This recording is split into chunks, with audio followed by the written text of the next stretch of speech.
말씀으로 그렇게 나오고요. 계속 나오는데 진멸하다.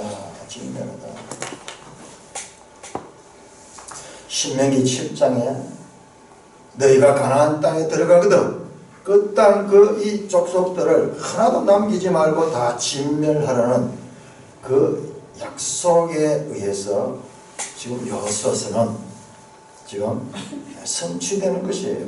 설계도에 의해서 진행되는 거지. 지금 어쩌다가 갑자기 적을 만나가지고 전쟁을 벌여가지고 거기서 일어난 사건이 아니에요. 사실 이 말씀은요, 거슬러 올라가면 아브라함 때부터 시작이 됐어요. 창세기 15장에 보면 이 가나안 땅에 들어가는 이야기가 벌써 나옵니다. 들어가거든. 그때 그들과 전쟁에서는 내가 너희와 함께함으로 인정사정 보지 말고 그래서 반드시 해령시켜야 된다는 말씀입니다. 그런데 이 본문을 그 어떤 해렘에 대한 이해 없이 그렇게 보니까는 야 너무 잔인하다, 너무 무자비하다 뭐 이런 식으로 이야기를 하면서 많은 사람들이 여호수아서를 읽다가 시험에 들게 되고 와 구약의 하나님은 무섭고 나쁜 하나님이다. 자기 편만 무조건 보호하고 그 주민들은 너무나 이 무자비하게 대하는 그야말로 강자의 하나님이요 약자를 무시하는 자기 편이 아닌 자는 마구 짓밟는 사악한 하나님이라는 오해까지도 나오게 되는 것입니다. 그래서 교회는 우리 성도들은 이 헤렘이라는 것은 특별한 하나님의 전쟁에서 주어지는 말씀이라서 분명하게 알아야 됩니다. 그런데 문제는 이 기본 주민들에 관한 겁니다. 기본 주민들은 헤렘법에 의하면 반드시 진멸해야 됩니다. 그런데 반드시 진멸당해야 될 그 기본 주민들이 대표를 내셔가지고 과감하게 이스라엘 백성들 앞에 찾아와서 봉신조약을 맺고자 하는 것을 우리는 9장 1절에서 15절에서 봤습니다. 보세요. 하나님의 법과 그리고 그 사람들의 지금 행위 정말 이게 신학적으로 중요한 문제예요. 하나님의 법에 의하면 반드시 진멸당해야 되는데 근데 그들이 그 법을 알고 진멸당하지 않겠다고 모험을 무릅쓰고 찾아나와서 그들과 조약을 맺고자 하는 이와 같은 그들의 행위와 하나님의 법의 이 충돌, 이때 과연 어떻게 해야 될 것인가? 이때 과연 어떻게 하실 건가? 분명히 신명기에서는 그렇게 말합니다. 가나안 외 지역과는 전쟁을 할 때 인정사정 받을 수 있지만 가나안 지역 아닌 자는 반드시 진멸해야 된다. 그렇게 말씀했는데 그 말씀을 가지고 있는 여호수아와 이스라엘 백성들이 현장에서 그 말씀대로 이렇게 진멸해야 될 것인가 속이기까지 하면서 나와서 그 백성들에게 나와서 살고자 하는 이들을 어떻게 처리해야 될 것인가 이 부분에 대해서 저는 여러 설교를 들었는데 거의 대부분 설교가 이 기본 주민에 대해서 부정적인 것과 같은 것입니다. 최근에 이렇게 또 공부하는데 어느 목사님 책에 보니까 또 그게 나와요. 이 부정적인 평가, 기본 주민들은 하나님의 백성을 속이고 이스라엘을 어려움에 빠뜨린 교활한 가나안 원주민이라는 정도의 부정적인 평가가 저도 대충 그렇게 알고 있다. 오늘 이번에 이 여호수아를 보면서 생각을 교정하게 되었습니다. 우리가 대부분 이 기본 주민에 대해서 부정적인 생각을 가지고 나서 9장 4절에 보면 이들이 속이는 것, 꾀를 내어가지고 속이는 것.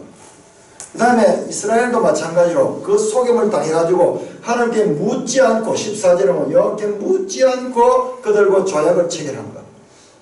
그 결과 이스라엘 백성들이 오늘 읽었던 본문 18절에 보면 이 지도부와 그 백성들 간에 원망과 서로 불화가 생기는 그런 내용들, 언뜻 보면은 이것은 기본이 만들어낸 부정적인 그와 같은 사건으로 본문을 해석하게 합니다.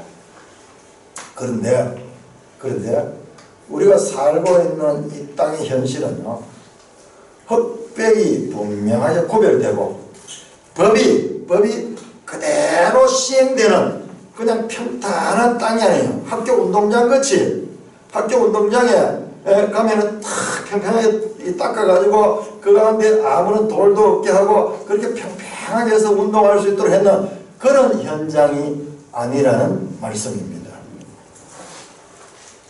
우리 삶의 현장은 그보다 더 복잡하고, 그리고 일본 말로 하면 데코바코가 많은 곳이에요. 우리 한번 지도 30쪽을 한번 찾아보십니다. 지도 30쪽. 지도 30쪽. 여러분들이 이 여호수아를 읽다가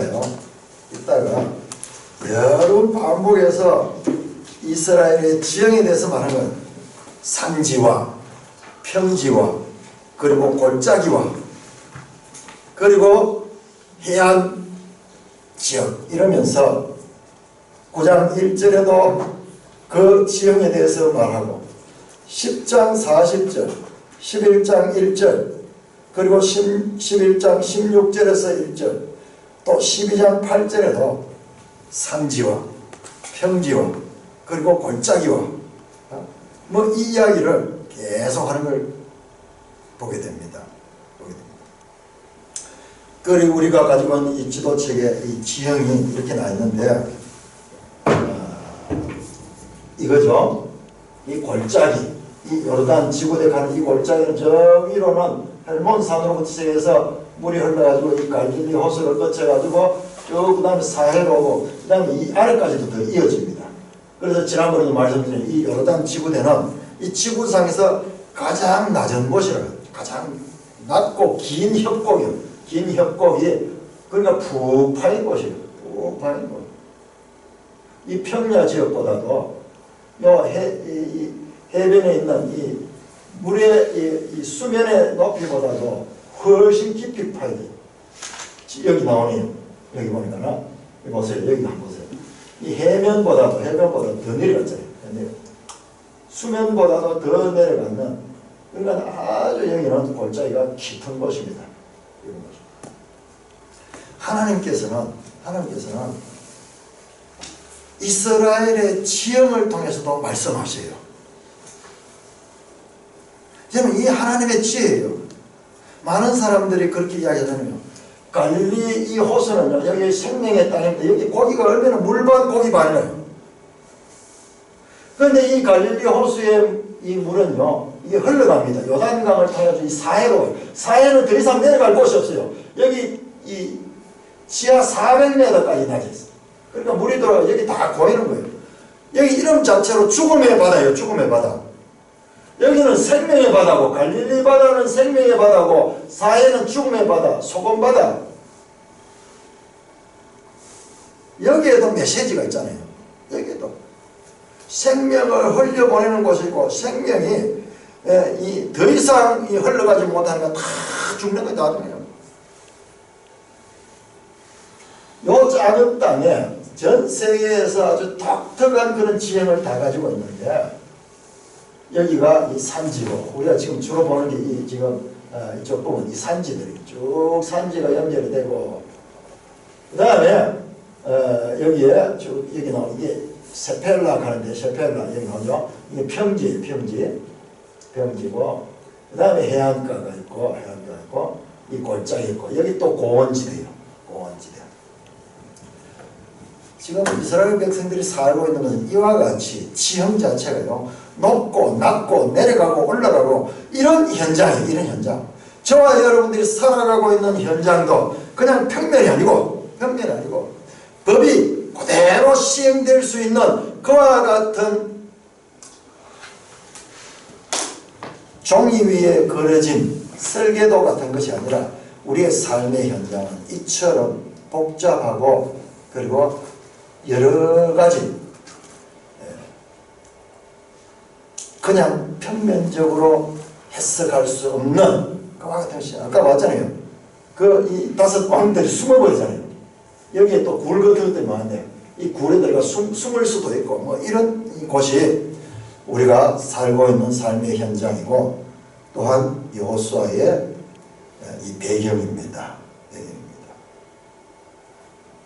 하나님의 법과 그리고 그 법을 알고 살기 위해서 기어나와가지고 적극적으로 이 하나님의 백성들을 속이면서까지 찾아오는 기본 사람들에 대한 이 평가.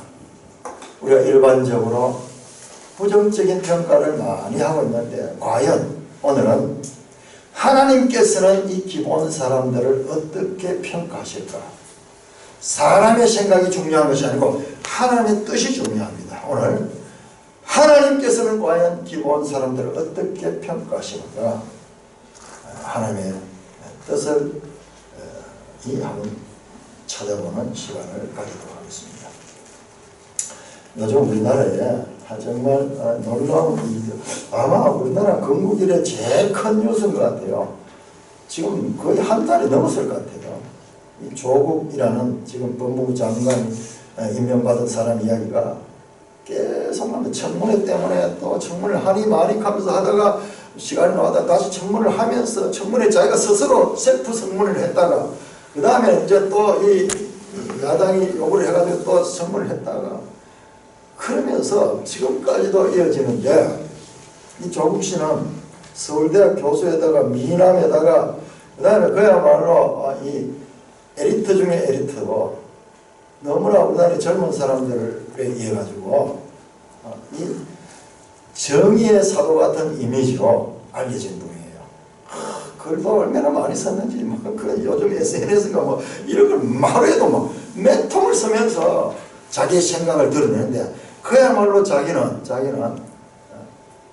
정의의 사도같이 과거에 그 박근혜 대통령 때 이 장관들 뭐 어떤 그 장학금 받은 외교부 장관이 이 자녀가 장학금을 받는 그걸 문제를 삼으면서 그렇게 장관이 돼가지고 그렇게 있는 사람이 가난한 사람들이 가야 될 그런 장학금을 받는다는 그건 있을 수 없는 일이라고 크게 이야기를 지적하면서 국민들에게 호소하면서 그 장관을 공격했던 분이에요. 그런데 자기는 보니 더 심한 거예요. 그래서 이제 문제가 되는 거예요. 그분이 그냥 그런 이야기를 안 했으면 괜찮을 건데 지금 돌이켜보면 자기가 했던 이야기가 전부 거짓으로 드러나게 되면 오히려 그들보다도 더 심한 부정과 그리고 거짓이 드러나니까는 온 국민들이 붕괴를 하고 이 장관을 규탄하며 법무부 장관에서 내려가라 그렇게 갈수록 이제 대학 교수들 그 다음에 뭐 우리 이 교회 지도자들은 말할 것도 없고 그 다음에 이 군인들 군인들 그 예비역 군인들 그렇게 하면서 지금 규탄을 하고 있습니다. 만약 이분이 장관이 되지 않았다면 이것이 전부 감추어질 건데 장관이 되는 바람에 청문회를 통해서 이것을 밝혀지게 되고 사실 조국 일가는 역사상 아주 유명한 그런 가문으로 가족 사기단이라는 오명을 지금 만천하에 지금 계속해서 드러내고 있습니다. 이들 일가의 비리가 드러나자 사람들은 여기저기서 규탄 집회를 열면서 장관직을 사퇴합니다. 자, 우리 그리스도인들은 이럴 때 어떻게 해야 되는가? 우리 그리스도인들은 우파가 아닙니다. 우파 사상과 같을 수는 있지만은요, 우파 사상과 많은 부분 같을 수 있지만 그리스도인의 생각은 하나님의 말씀을 따라야 됩니다. 우리는요, 이 조국의 잘못을 보고 같은 사람들과 더불어 손가락질하면서 그의 침을 튀기면서 그를 비판하는 자리에 머물러서는 안 됩니다. 우리 속에도 그렇게 하고 싶어. 특히 제 속에도 그런 게 많이 있어요. 많이 있습니다. 그러나 우리는 그럴 수 없어요. 왜냐하면 우리는 근본적으로 다 같은 죄인이라는 공통점을 가지고 있기 때문입니다. 어떤 면에서는요, 우리가 가지고 있는 죄가 기회가 없어서 그것이 드러나지 않았을 뿐이지, 우리 로마서에 봤잖아요. 죄가 기회를 타고 딱 드러나서 지금 이 사람은 그게 지금 드러나서 그렇지 우리 속에도 충분히 걸을 수 있는 소질을 가지고 있는 자들이에요. 성경은 우리에게 그러한 판단자의 직을 허락하지 않습니다. 갈라디아 6장 1절에 이렇게 말합니다. 형제들아, 사람이 만일 무슨 범죄한 일이 드러나거든 신령한 너희는 온유한 심령으로 그러한 자를 바로잡고, 그 다음에 어떻게 하냐, 너 자신을 살펴봐라. 너도 시험을 받을까 두려워하라. 조국의 모습을 보고 속이 시원하다처럼 그렇게 할 것이 아니라 나를 돌아보고 내 조국의 모습을 통해서 내 자신을 비춰보라고 말씀합니다. 6장 3절에 이렇게 말합니다. 만일 누가 아무것도 되지 못하고 된 줄로 생각하면 스스로 속임이라. 우리 자신도 속는 거예요. 우리가 판단자의 입장에 가면요, 우리가 판단을 하게 되면 판단하는 그 순간 나는 완전 무결한 자로 생각하는 거예요. 자기가 마치 판단자 하나님의 자리에 섰는 것처럼 남을 짓밟을 때가 있어요. 조국이가 그랬잖아요. 조국이가 지난번 그렇게 딴 사람을 판단할 때 그때는 자기는 완전 정의로 완전체로 생각을 했던 거예요. 그런데 자기가 그대로 지금 드러나고 있는 거예요. 스스로 속는 거예요. 스스로 속는 거. 갈라디아서 6장 7절에 이렇게 말해요. 스스로 속이지 말라, 이 말이에요. 스스로 속이지 말라. 우리가 자칫 남을 판단해보면 나는 의로운 자처럼 착각이 된 거야. 내가 죄인이면요, 죄인이면 내가 그 자리에서 손가락질 할 수 없다는 것을 먼저 알아야 되는데, 내가 죄인됨에 대한 생각이 약하기 때문에 스스로 어렵다 생각, 스스로 속는 거예요. 우리 성도들은 모든 면에 있어서, 인간관계에 있어서, 가장 가까운 부부관계, 그 다음에 가족관계에 있어서 마찬가지예요. 우리 자세히 보시면은 상대방의 잘못을 지적할 때는 날카롭게 지적하면서 그 순간 지적하면서 나는 상당히 의로운 자처럼 스스로 속는 거예요. 스스로 의인된 것처럼 생각하니까 남을 마구 짓밟는 거예요. 자, 기본 주민들은 우리가 기본 주민들이 속이고 그 다음에 거짓말하고 그렇게 좀 비굴한 모습을 해서 살아가는 이런 모습을 보고, 그들은 이스라엘 백성보다 더 악한 백성이라고 생각하기 쉽습니다. 우리가 성경을 보면서 기본에 대해서 부정적인 생각을 가지고 있던 바로 그런 부분이죠. 우리가 지금 판단자잖아요. 해석자잖아요. 딱 보고 그런데 성경은요, 적나라하게 이스라엘의 죄를 드러내는데 전혀 기본 족속에게 손가락질을 할 수 없는 그와 같은 이스라엘에 대해서 까발리고 있는 것이 성경이에요. 여러분, 이스라엘의 믿음의 조상인 아브라함이 어떻게 했습니까? 아브라함이요, 기근을 만나가 죽게 되었어요. 그러니까 애굽에 내려갔잖아요. 기본 사람들이 지금 가만히 있으면 죽게 된다는 걸 알고 지금 이스라엘 백성 길갈로 찾아갔잖아요. 길갈로 내려갔잖아요. 거짓말 했잖아요. 아브라함이 그 애굽 가서 거짓말 했잖아요. 그 바로 앞에 가지고 내 누이라 그러면서 혹시 잘못하면은 자기가 이 아내 때문에 죽음을 당할까 싶어가지고 속이는 내용이 나옵니다. 원하건대 그대는 나의 누이라 하라. 그리하면 그대로 말미암아 안전하고 내 목숨이 그대로 말미암아 보존되리라 하면서 계획을 다 짭니다. 그리 가서 그렇게 했다가 나중에 그 속임이 들통이 나기도 합니다. 이삭 어땠습니까? 이삭도 마찬가지예요. 사람들이 자기 목숨 앞에 그 앞에서 또 이 물질 문제 앞에서는 사람들이 생각이 많이 흔들리는 것을 보게 됩니다. 이삭 때는 어떻게 했냐 그러면 창세기 26장에 보면은 흉년이 들어가지고 이번에 어떤 이 이삭은 블레셋으로 들어갔어요. 블레셋 왕, 블레셋.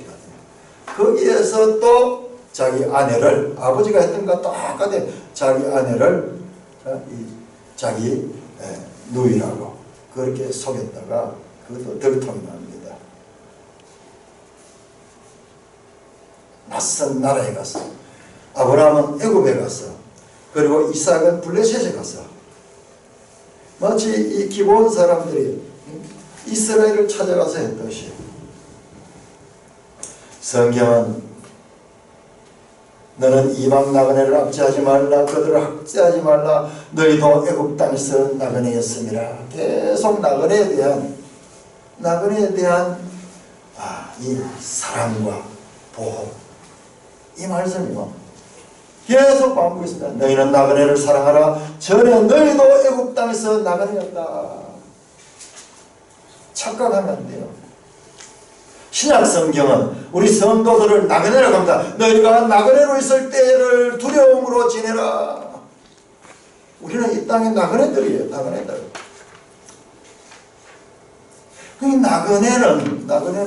나그네를 보호하고 나그네를 사랑하는 하나님의 명령을 따라서 살아야 됩니다. 우리 성경 창세기 27장 합니다. 27장. 여기에 가면 절정에 달합니다. 27장 창세기 27장.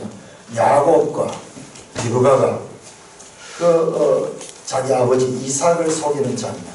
이삭을 속이는 장면. 창세기 27장 12절. 같이 읽을까요? 시작. 아버지께서 나를 만지실진대 내가 아버지의 눈에 속이는 자로 보일지라 복은 고사하고 저주를 받을까 하나이다. 그러면서 속이는 자로 보일까, 그렇게 속임을 들통나지 않도록 속이려고 하는 그 장면이 나옵니다. 27장 14절에 보니까는 너무 기본 기사하고 비슷해요. 14절에 보니까는 음식 문제가 나옵니다. 음식 문제. 별미를 만들어가지고 그 음식으로 가지고 그 아버지를 속이려고 합니다. 15절에는 아버지를 속여서 어복을 갈아입고, 그 다음에 16절에는 염소, 이 에서는 털이 많은 사람이라 그 새끼 염소 털을 가지고 자기 몸의 털처럼 꾸미는 장면이 나옵니다. 지금 기본 사람들이 사신의 모양을 꾸며가지고 헤어진 전대와 찢어서 기운 가죽 이 부대를 가지고, 그리고 낡은 신발을 신고, 그 다음에 다 마르고 곰팡이 난 떡을 준비하는 것 똑같아요. 야곱과 리브가가 이삭을 속이기 위해서 수작을 하고 있습니다. 자, 36절 한번 27장 36절 에서가 말하는 것 36장 26절 36절 27장 36절 같이 읽습니다. 시작. 에서가 이르되 그의 이름을 야곱이라 하니 합당하지 아니하나이까. 그가 나를 속이니 이것이 두 번째니이다. 전에는 나의 장자의 명분을 빼앗고 이제는 내 복을 빼앗았나이다. 또 이르되 아버지께서 나를 위하여 빌복을 남기지 않으셨나이까. 나중에 이 사실을 알게 된 이 에서가 야곱이를 향하여 말하는데요. 그의 이름을 야곱이라 하니 합당하지 아니할까. 그가 나를 속임이 이것이 두 번째이다. 우리 이게 번역했기 때문에 이게 무슨 말이죠? 왜 야곱이라는 이름이 합당하냐면, 야곱이라는 이름이요, 속임이라는 단어, 악함이라는 단어와 야곱이라는 단어가 거의 비슷해요. 그 말입니다. 그의 이름이 야곱, 악함하고 비슷하다. 그 이름 자체가 속이는 자다. 그런 말을 가지고 두 번째나 나를 속였다. 그렇게 하면서 아버지에게 항의하는 장면이 나옵니다. 여러분요, 창세기 29장 가면 또 이 속이는 자 야곱은요, 그 아버지를 속이고 형을 속이던 그 때문에 이제 멀리 이제 도망을 가는데, 도망을 가서 저 하란 땅의 외삼촌 라반이 만만치 않은 인물이에요. 그는 리브가가, 야곱의 어머니 리브가도 속이는데 명수였어요. 그는 그 오빠잖아요, 라반. 그 라반도 속이는데 야곱은 라반에게 속임을 당했습니다. 이 라헬을 얻기 위해서 일을 했는데 7년이 지나고 나서 7년 동안 일하면은 내 딸을 네 아내로 주겠다 그랬는데 열심히 7년을 일을 했는데 또 레아를 주는 거예요. 왜 그런다는 거냐? 우리 법에는 절대 이 형을 먼저 두고 둘째가 먼저 결혼하는 법이 없다 그러면서 그 법을 개시하면서 그래서 레아를 먼저 줍니다. 그래서 또 7년을 더 일을 해서 나중에 라헬을 얻게 되죠. 외삼촌에게 잘 속이는 자 야곱은 더 잘 속인 자 라반을 통해서 많은 어려움을 겪습니다. 품삯도 여러 번 속였다고 그렇게 나중에 야곱이 호소하는 장면이 나옵니다. 이 야곱 속인 자 야곱은 나중에 아들들에게도 속임을 당합니다. 이 형들이 이 요셉을 팔아넘기고는 요셉을 죽었다 그러면서 일부러 그 변장에 요셉이 입고 있던 옷에다가 이 동물의 피를 묻혀가지고 그 아버지께 제사하면서 그렇게 했을 적에 야곱은 대성통곡하면서 자기 옷을 찢고 굵은 배로 허리를 묶고 오랫동안 그 아들을 위하여 애통했다.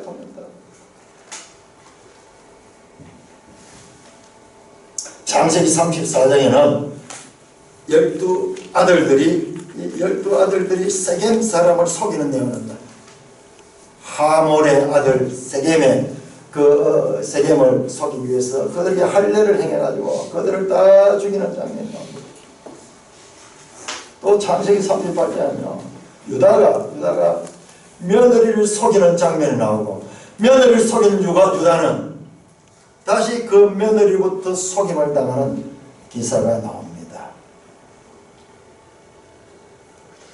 창세기의 이 족장들의 스토리는 마치 속이는 자들의 역사인 것처럼 속이고 속는 이야기들이 꼬리에 꼬리를 물고 이어지고 있습니다. 자신들의 목숨과 이익과 안전을 위해서는 족장들의 삶도 기본 주민들의 속임과 전혀 다르지 않음을 성경 우리에게 보여주고 있습니다. 과연 이스라엘 백성들 가운데 기본 주민들의 속임을 향하여 돌을 던질 수 있는 자격이 있는 자가 누가 있습니까? 기본 주민에 대한 하나님의 관심은 여기서 끝나지 않습니다. 자, 사무엘하 21장을 찾아 사무엘하. 그러니까는 이 여호수아로부터 약 300년 후입니다. 약 300년 후에 이 기본 이야기가 다시 나오고 있습니다. 사무엘하 21장 1절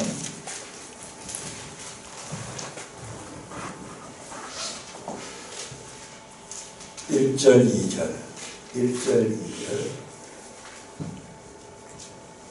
같이 읽겠습니다. 시작.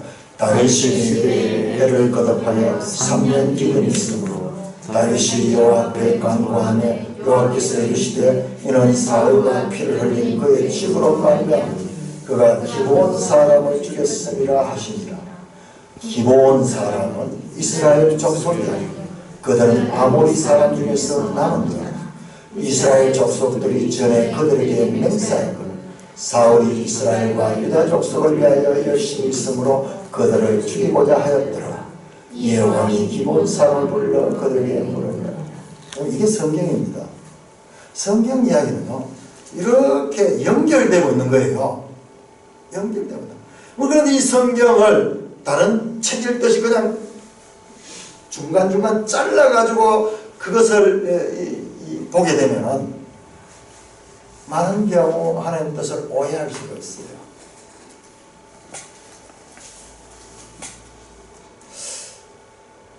사울이 왜 기브온 사람을 죽였느냐에 대해서 성경에 안 나옵니다. 그렇지만 하나님께서는요 사울과 그의 집이 기브온 사람을 죽였음 그 죽은 것을 가지고 하나님께서는 큰 죄로 보시고 온 이스라엘이 3년 동안 기근을 당하게 하는 그와 같은 형벌로서 그들을 치렀습니다. 그래서 다윗이 하나님 앞에 나와서 간절히 기도하면서 하나님의 뜻을 물으니까는 하나님께서 그렇게 하는 거예요. 기본 사람은 이스라엘 족속이 아니지만 그들은 아모리 사람, 저 가나안 아모리 사람 중에서 남은 자 이스라엘 족속이 전에 그렇게 맹세했나니, 지금 우리가 보았던 여호수아 이 9장에서 이스라엘 백성들과 조약을 맺었던 그 일 때문에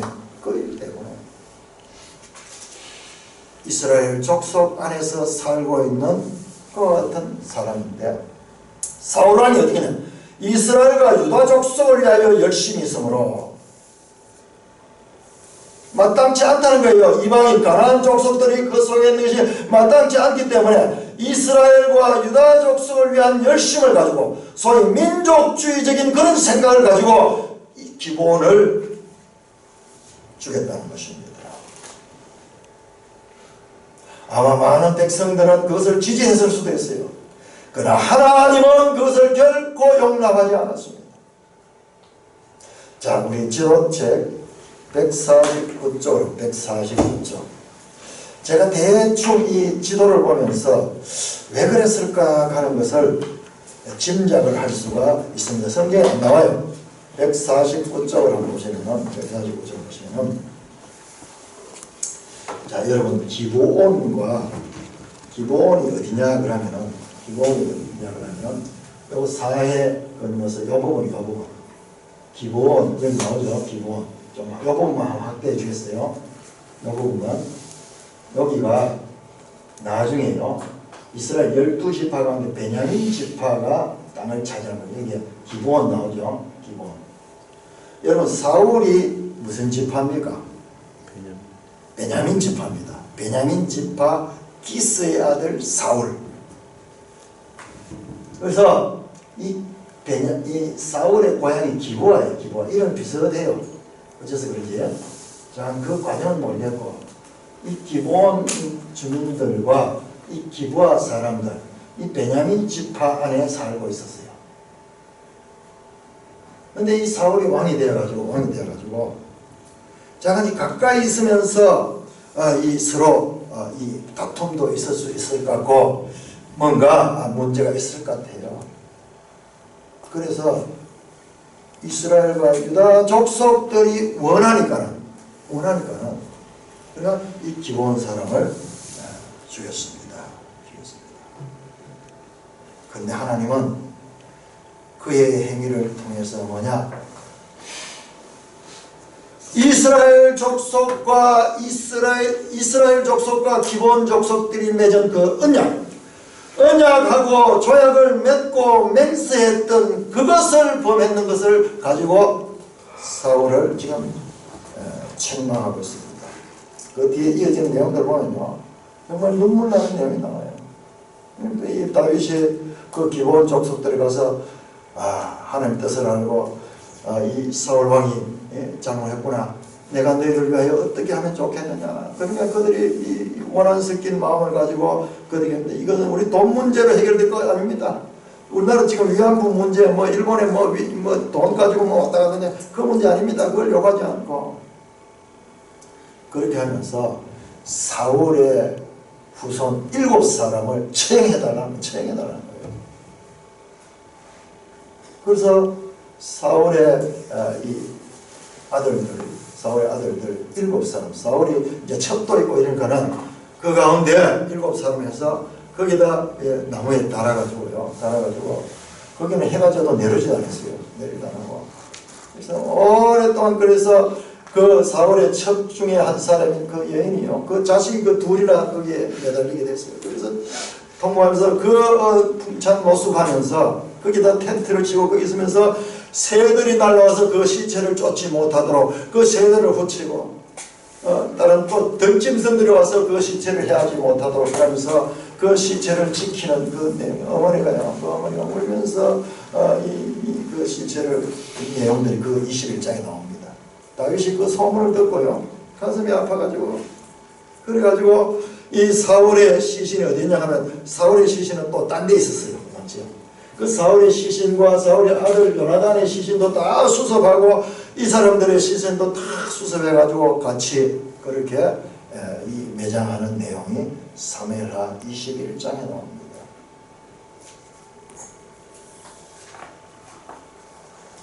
우리 사람이 봤을 때 별 것 아닌 일 같지만, 하나님께서는요, 이 기본에 대한 하나님의 판단은요, 이스라엘 백성들과 똑같이 거룩한 나라의 백성임을 인정하고 있습니다. 자, 우리 10장, 여호수아 10장을 봅니다. 여호수아 10장 안에서도 우리가 그런 것들을 더 알 수가 있습니다. 자, 여호수아 10장 4절 보십시오. 10장 4절 같이 읽습니다. 시작. 내게로 올라와 나를 도우라. 우리가 기본을 치자. 이는 기본이 여호수아와 이스라엘 자손과 더불어 화친하였습니다. 자, 이 다섯 왕들이, 이 가나안의 이 다섯 왕들이 기본을 치려고 하는 거예요. 자, 기본과 이스라엘이 동맹을 맺어요. 이렇게 화친했다고 하면 동맹, 봉신국으로서 동맹 관계를 맺는 거예요.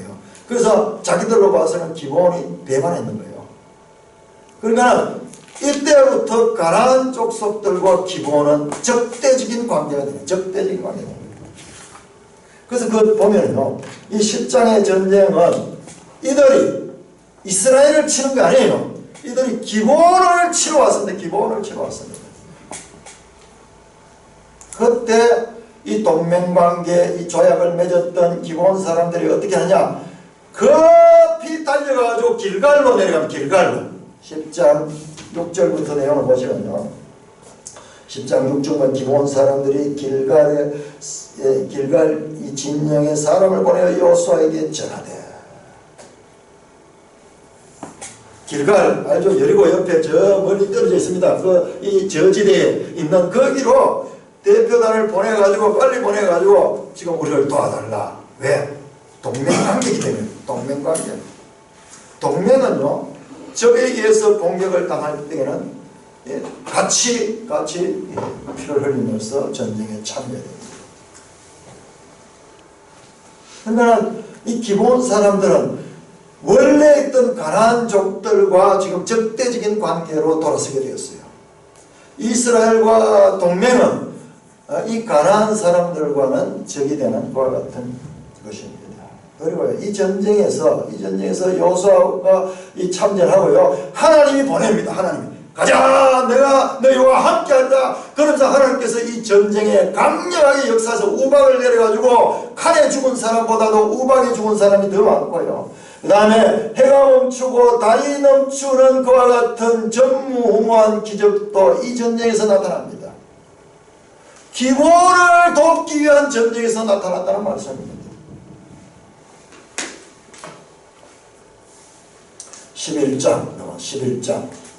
11장에 가면 이제 가나안 정복 전쟁의 결론이 나옵니다. 11장 18절부터 이제 11장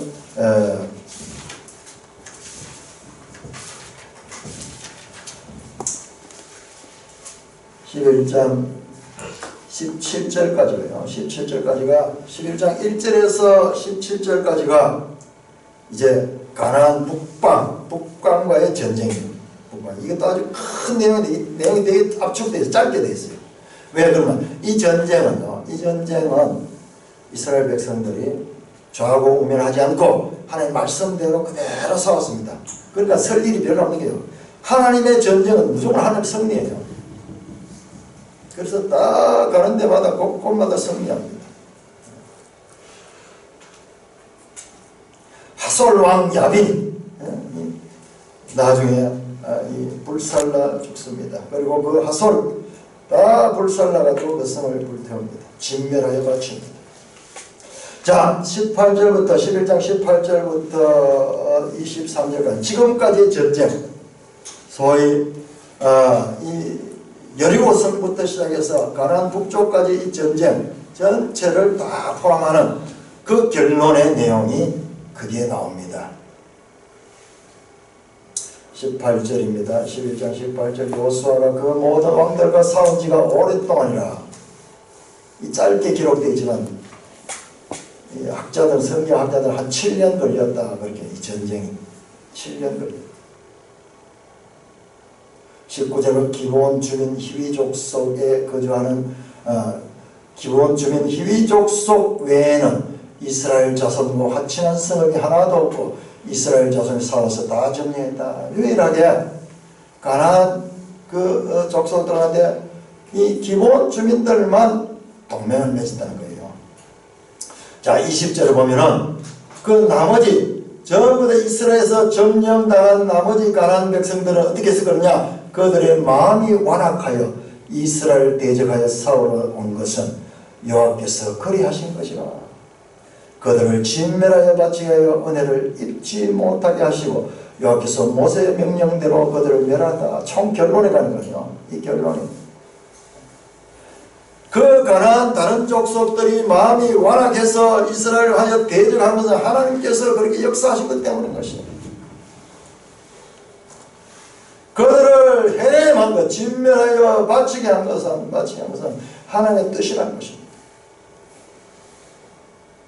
마음이 완악하게 되면 어떻게 되냐 그러면 그냥 내버려두면 돼요.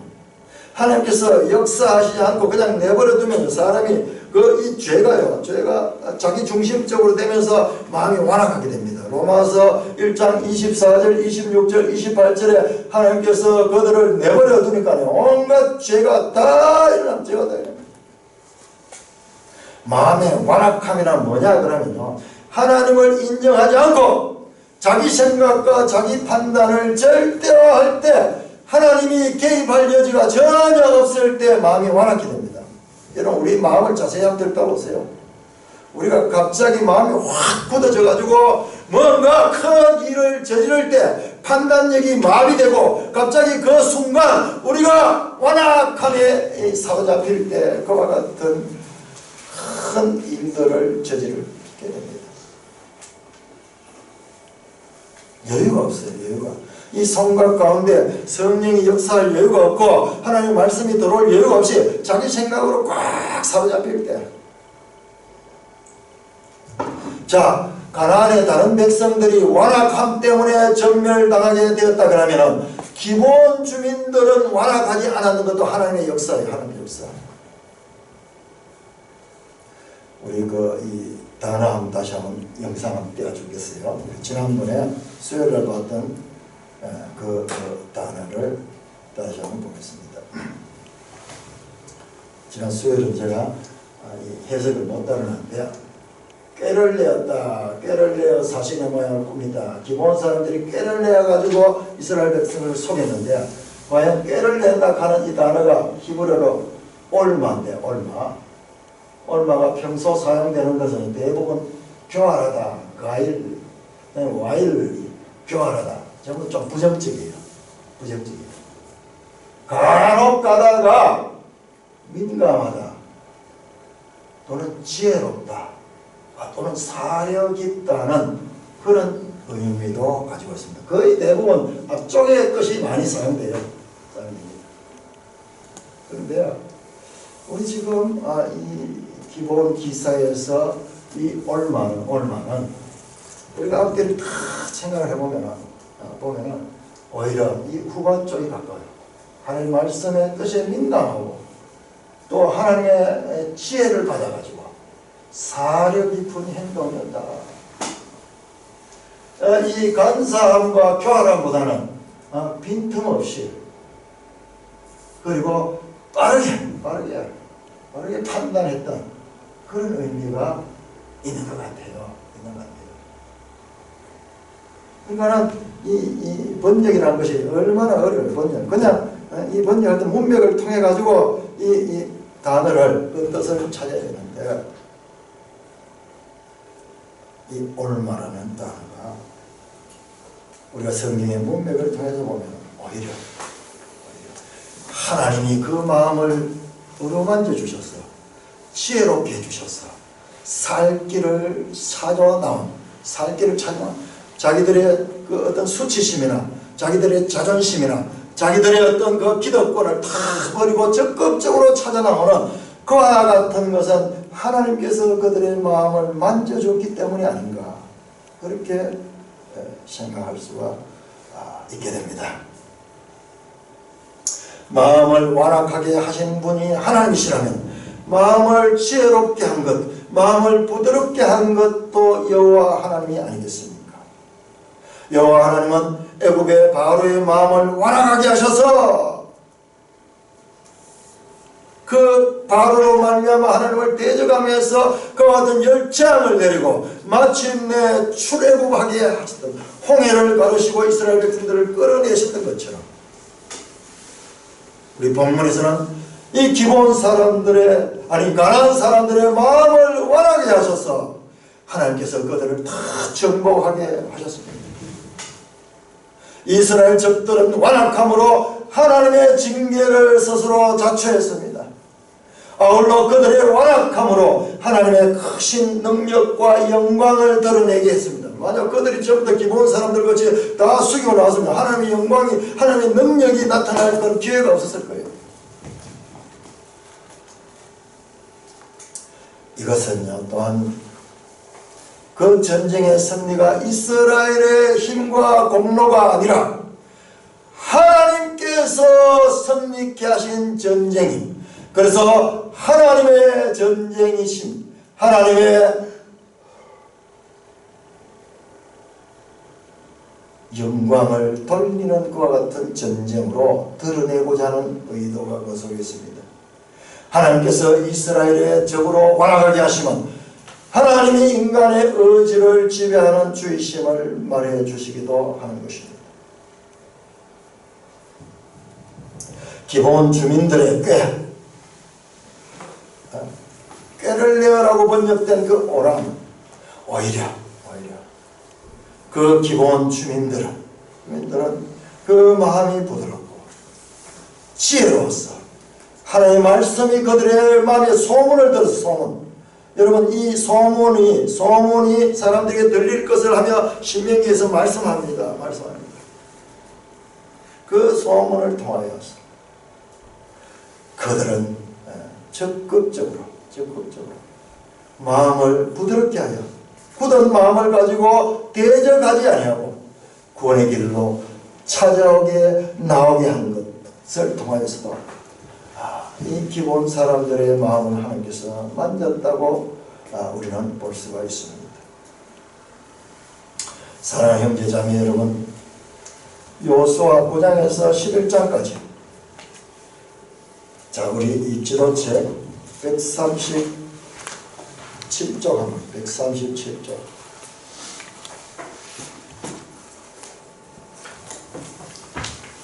자, 이 두 지도책에요, 지금 우리 지난 주간에 읽었던 이 여호수아 9장에서 11장까지 전쟁 기사가 이 그림 속에 다 들어있어요. 138쪽에 보니까는 여호수아와 가나안 중부 및 남부 정복 전쟁. 이 중부라고 하는 것은 여기 여리고와 그리고 아이성 여기고, 그 다음에 이 다섯 왕들은 전부 다 이 남부 쪽에 있는, 남부 쪽, 예루살렘, 그 다음에 뭐 라기스, 헤브론, 이쪽에 남부니까 남부지구. 이 전쟁.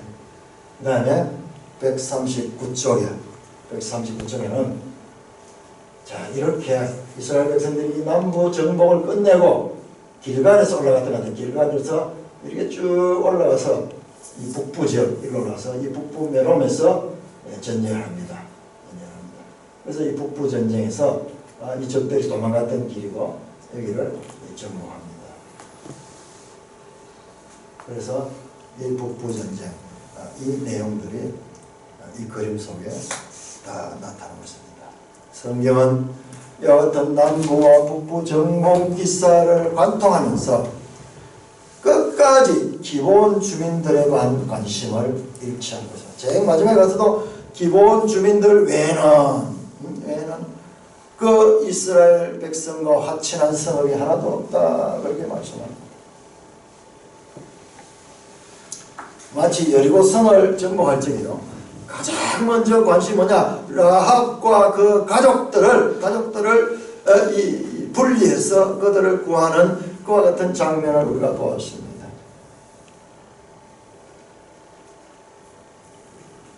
성경은 여러 가지 사건들이 아무런 평가 없이 제시되고 그냥 사건만 나열돼요. 그럼 그 사건을 보고 해석은요, 우리에게 맡겨져 있어요. 우리에게. 그러니까 제가 성경을 볼 때마다 하나님은 우리를 되게 높이 평가하신다. 좀 답을 딱딱 가르쳐주면 우리가 좀 오해도 안 할 수 있는데, 답을 말씀하냐면 그냥 쑥 사건만 나열해가지고 그 사건들을 통해서 이 하나님 뜻이 무엇인가를 우리한테 찾도록 그냥 맡겨놓고 있어요. 그래서 우리는요, 성경을 구원 계시의 발전성을 가지고 그렇게 봐야 되는 거예요. 많은 경우 성경을 이렇게 파편적으로 단편적으로 보면서 절대화시켜 볼 때 그때 성경에 하나님의 뜻이 어그러질 수가 있어요. 그러나 우리가 성경을 계속 읽어야 될 뿐만 아니라 점점 이 전체적으로 이해하는, 그러니까 그 딴 길이 없고 자 많이 읽어놓는 거예요. 많이 읽어야 돼요. 많이. 오늘 우리가 성경의 전후 맥락을 통해 살펴본 기본 주민들에 대한 하나님의 뜻은 흔히 보았듯이 그렇게 결코 전혀 부정적인 것이 아니에요. 부정적이 아니에요. 오히려요. 오히려 가난한 족속이지만 그들을 하나님의 자녀들과 동일하게 인정하는데 전혀 인색하지 않을 뿐만 아니라 심지어는 그들과 맺은 언약을 깨뜨린 그 유대인들, 그 베냐민 지파, 그 사울의 후손들을 이 7명이나 사형시키기까지 하면서도 그들의 한을 풀어주시는 하나님이신 것을 우리는 알게 됩니다. 이 기본 기사는요, 구약 성경 끝나는데 이 기본 기사는 신약으로 연결되십니다. 신약의 저와 여러분들이 기본 사람들과 마찬가지예요. 모든 사람이 죄를 범하였으며 하나님의 영광에 이르지 못하더니 우리는 전부 진멸되어야 마땅한 그와 같은 자들입니다. 우리의 의로는 아무도 구원받을 수 있는 의인은 없나니 아무도 없으며 기본 주민들과 마찬가지로 우리들도 해렘되어 진멸되어야 마땅했던 기본 주민들이었는데, 그러나 그 기본 주민들이 이스라엘 진영 안에서 살게 된 것은 하나님의 이름으로 맺은 그 언약 때문에, 그 조약 때문에. 조약. 여러분 9장에 보시면요, 9장 6절, 9장 7절, 11절, 15절, 16절, 그리고 15절, 18절, 19절, 20절 계속해서 조약 또는 맹약 또는 맹세, 이와 같은 이스라엘과 이 기본 간의 그 언약에 관한 말씀이 계속 반복되어서 강조되고 있습니다. 우리가 예수 그리스도 통해 구원을 받은 것도 우리의 행위나 자격이 있지 않고 언약이 있습니다. 예수님께서 이렇게 말씀합니다. 이것은 죄사함을 얻게 하려고 많은 사람을 위하여 흘리는 바 나의 피 곧 언약의 피다. 예수님의 십자가에 죽으신 그 언약의 성취예요. 언약의 성취. 새 언약을 지금 성취하는, 지금도 많은 사람들에게 복음이 전해지고 전도가 행해지만 불신자들은 하나님께 나오지 않습니다. 전도할 때마다 마음은 더욱더 완악하게 됩니다. 완악하게 됩니다. 거부감을 가지고 또 예수제이들이 또 헛소리를 한다 그러면서 더 똘똘 뭉치면서 마음을 완악하게 하는 것을 볼 수가 있습니다. 저와 여러분도 마찬가지였잖아요. 그런데 어째요 우리는 그 말도 안 되는 그 이야기를 듣고 그 말을, 그 소문을 듣고 찾아나온 기본 사람처럼 염치불구하고 그 하나 앞에 나와 그 구원의 손을 붙드는 그와 같은 이 자리에 이르게 되었습니까? 너무 이상하잖아요. 우리도 똑같은데 똑같은. 그리고 하나님과 봉신조약을 했어요. 그래서 우리를 하나님과 우리는 하나님의 백성이라 그렇게 하는 이 조약을 맺은 자들입니다. 여호와 하나님에 대한 소문을 듣고 나온 라합과 기브온 주민은 오늘 여기 있는 저와 여러분들의 대표입니다. 돌아온 탕자에게 자초지정을 따지고 그들의 잘못을 지적하지 않고 도리어 따뜻한 물을 준비하여 목욕을 시키고 새 옷을 입히고 가락지를 끼우시는 그리고 잔치를 베푸시는 예수님의 비유에 나오는 그 아버지, 그 예수님의 그 비유에 등장하는 그 아버지는 구약 성경에 나타난 그 하나님을 표현한 것입니다. 모든 것이 하나님의 은혜로 이루어진 것을 알고 하나님 앞에 영광을 돌립니다. 하나님 아버지 은혜를 감사합니다. 때로는 우리 자신에게 스스로 속아서 참으로 우리는 의로운 척한 다른 사람을 정죄한 일들이 없지 않았음을 용서하여 주옵시오. 지금이라도 말씀의 거울로서 우리 자신의 추한 모습을 다시 한번 깨우쳐 주시니 감사를 드립니다. 아버지 하나님,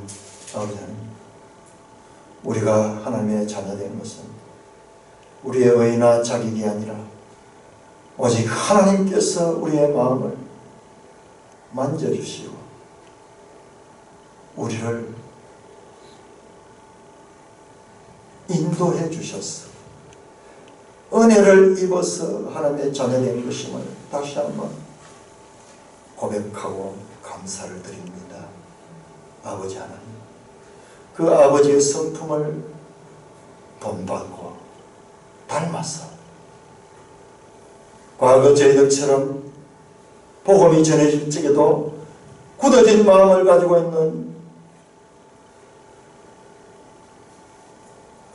사람들을 향하여 그들에게 부드러운 마음으로 하나님의 뜻을 전하는데 인색치 않는 저희들 되게 하여 주옵소서. 우리가 받은 복을 나눌 수 있게 하여 주옵소서. 예수님 이름으로 감사하며 기도드리옵나이다. 아멘.